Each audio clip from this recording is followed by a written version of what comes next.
जमीयत उलमा उत्तर प्रदेश के सदर मुहतरम मौलाना अशहद रशीदी दामत बरकातुहुम मुहतमिम मदरसा शाही मुरादाबाद को दावत देता हूँ कि तशरीफ़ लाएँ और अपना ख़यालात लोगों के सामने रखें। मौलाना अशहद रशीदी सदर जमीयत उलमा उत्तर प्रदेश।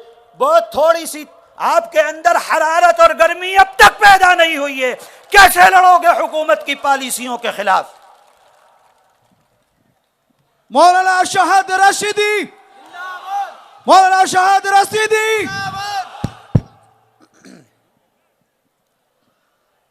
अस्सलामु अलैकुम वरहमतुल्लाहि वबरकातुह।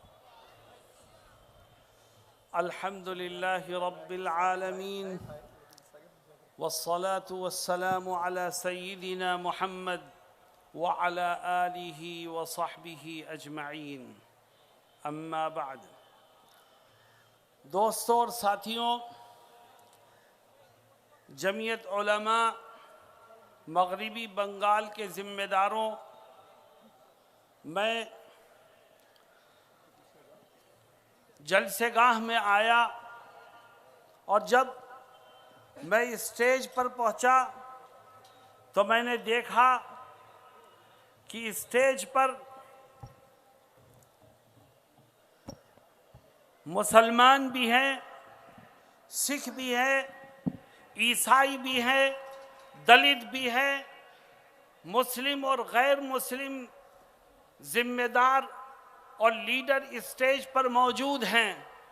मेरे जहन ने ये कहा कि जिस तरह आज हमारे स्टेज पर सब मौजूद हैं, इसी तरह सब भाई भाई मिल कर के रहेंगे तभी ये देश तरक्की करेगा, वरना ये देश तरक्की नहीं कर सकता।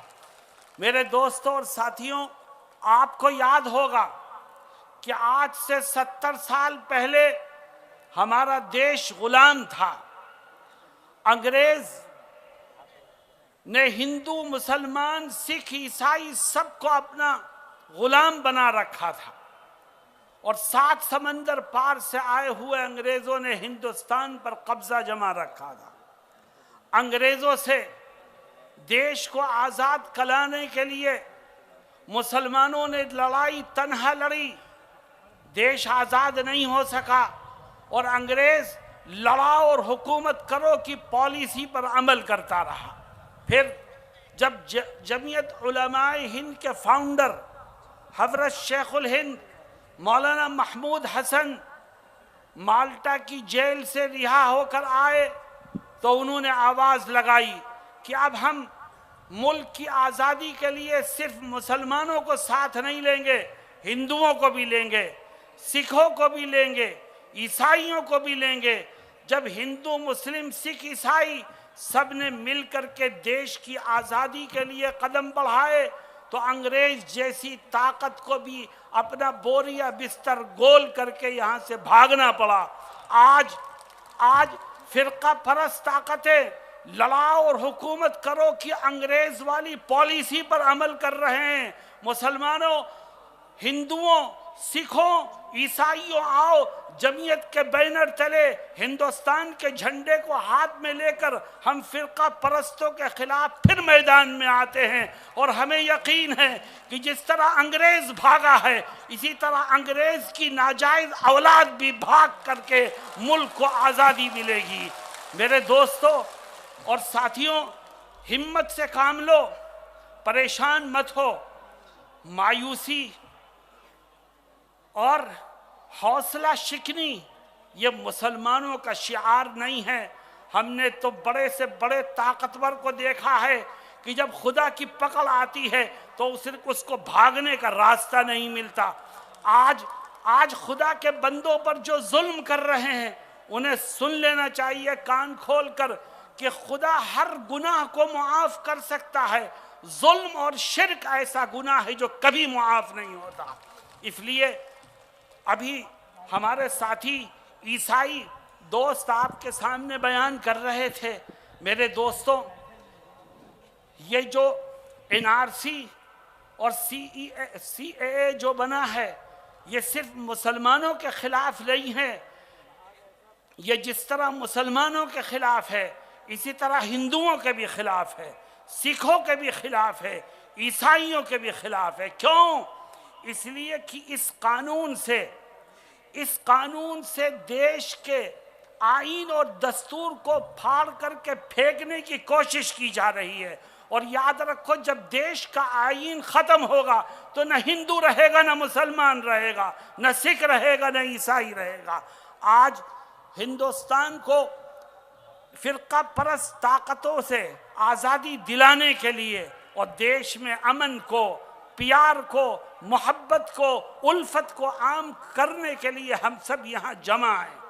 मैं एक बात और कहना चाहता हूँ, मुसलमानों अपने बुजुर्गों की तारीख याद रखो।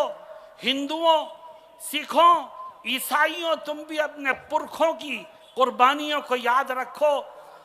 तुम्हारे और हमारे पुरखों के सीने होते थे और अंग्रेज की गोलियां होती थी। मैं फिरका परस्त ताकतों से कहना चाहता हूं कि अगर तुम्हारे बंदूक में गोलियां हैं तो याद रखो, उन गोलियों को खाने के लिए हमारे सीने भी मौजूद हैं।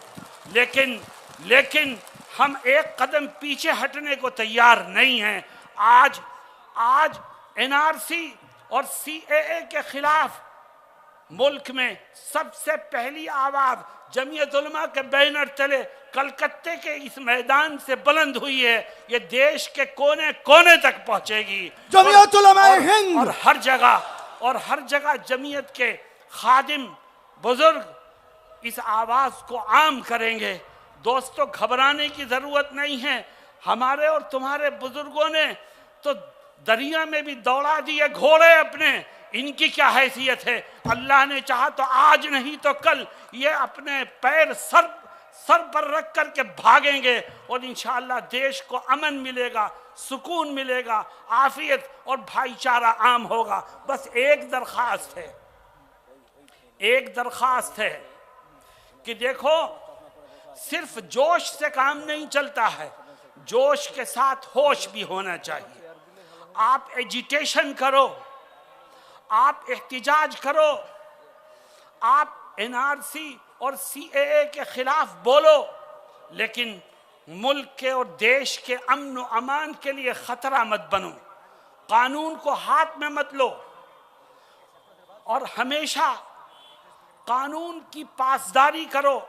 ये देश हमारा है, हम इस देश के और इसके कानून के मुहाफिज हैं। हम कानून को तोड़ने का जुर्म नहीं करते, हमारे बड़ों ने हमको ये नहीं सिखाया।